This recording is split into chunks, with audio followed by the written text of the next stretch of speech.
Kapag nag-search ka daw sa Google ng how to be happy, lalabas ang 5 billion results.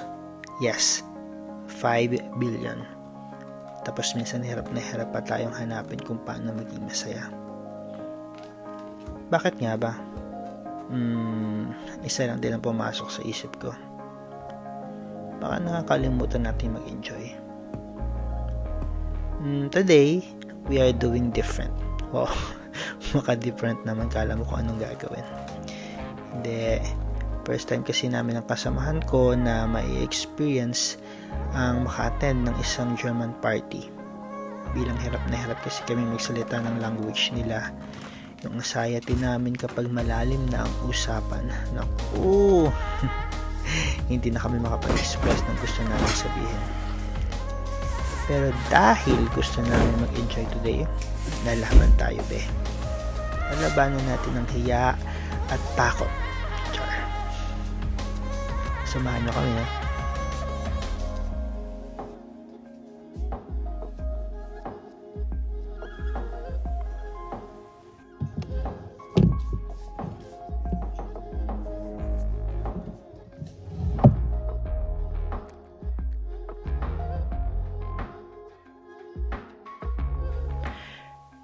So ito na nga guys, naimbitahan kami na pumunta sa acquaintance party ng hospital namin. So excited kami, first time na a-attend ng isang German party. So di ko talaga alam, bahala na. Hi. So samahan niyo ako guys mag-enjoy. Mag-enjoy tayo. Yeah!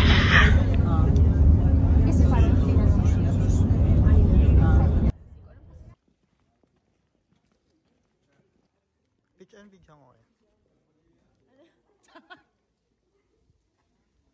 Video? Ay, video pala. Wala.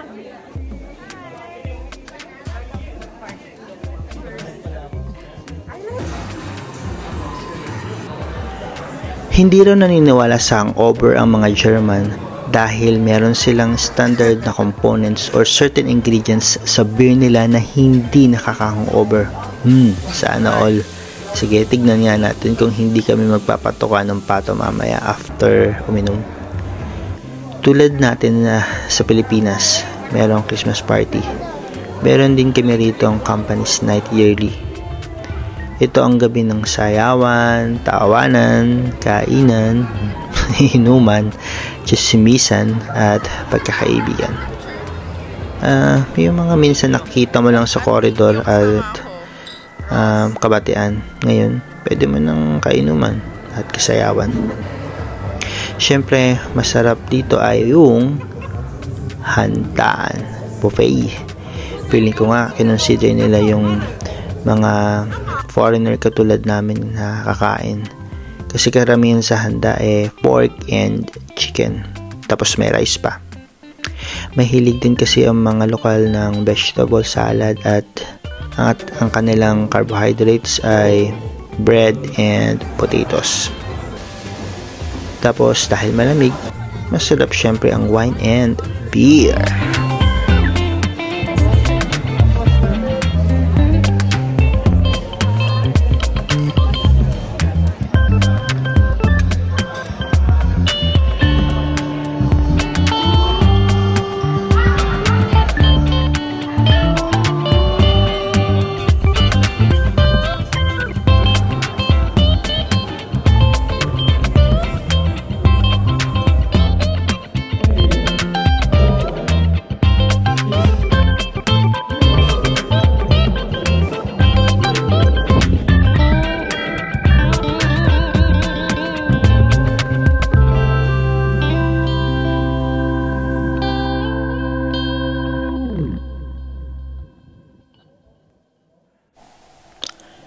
Paano nga ba maging masaya?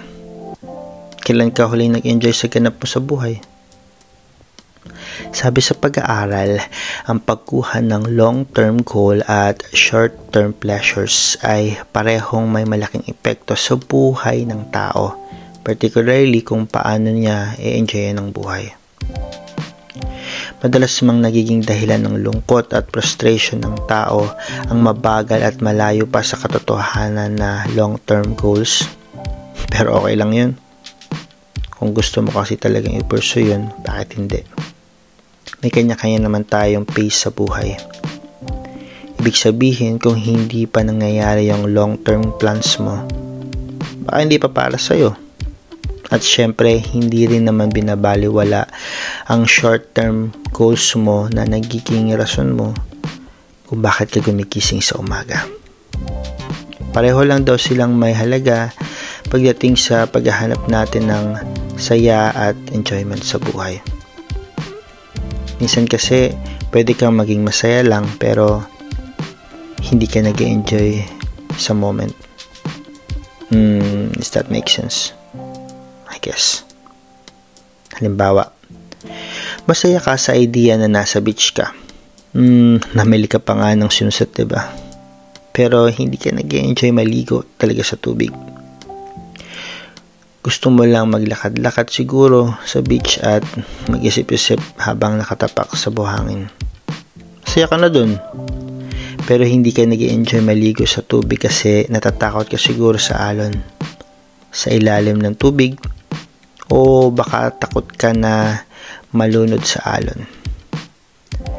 Minsan, takot din talaga ang humahadlang sa atin para hindi tayo maging masaya at hindi ma-enjoy ang moment. Takot. Takot na hindi natin kaya.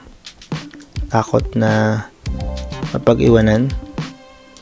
At takot na husgahan sa mga ginagawa mo at kung sino ka sa paraan na kung paano ka nila kilala.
Tapos na. Yeah. Tapos lang ano namin.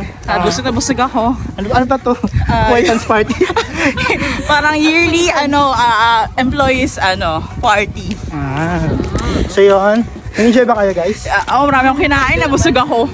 Ay, lalo medyo daw. Diba? May nakilala ka na. Bisig-bisig nga isa dyan. Hindi man lang kami nakita.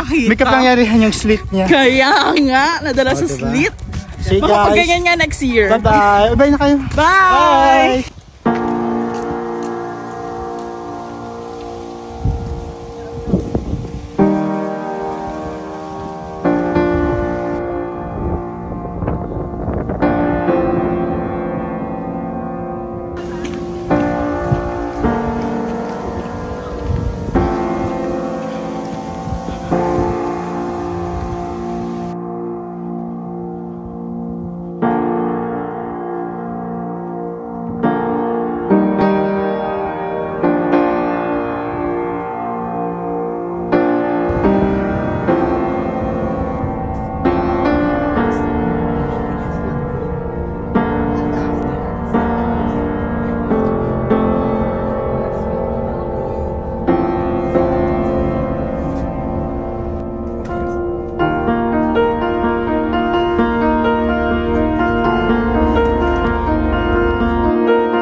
We just got home from the company's party and sabi ko na enjoy naman kami.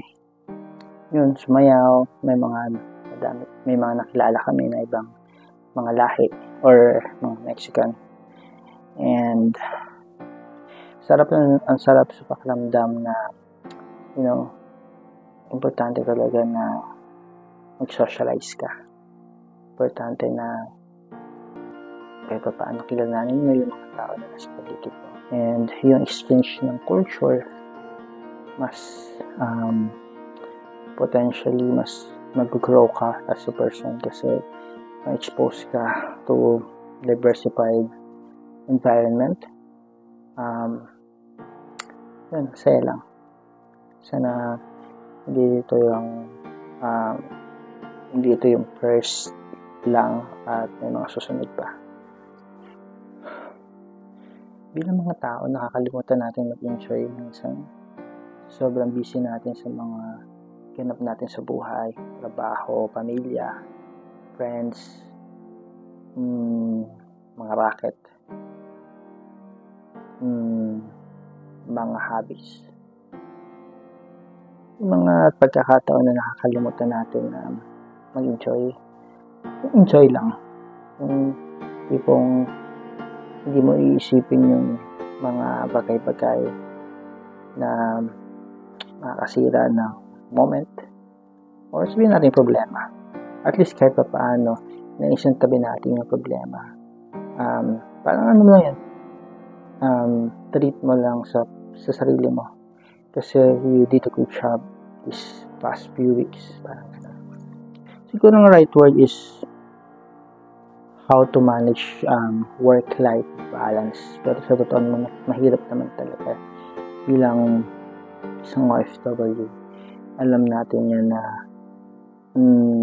mahirap minsan kapag gusto mo talaga magtrabaho, kumayod. Pero dapat talaga, kahit nasa Pilipinas ka or nasa ibang bansa ka man, i-empty yung mga bagay-bagay, i-empty yung isip mo, tapos yung positivity lang yung i-absorb mo. Mahirap yun pero kakayanin natin. Kaya naman, di ba? So that's it for now. Nagugutom ako.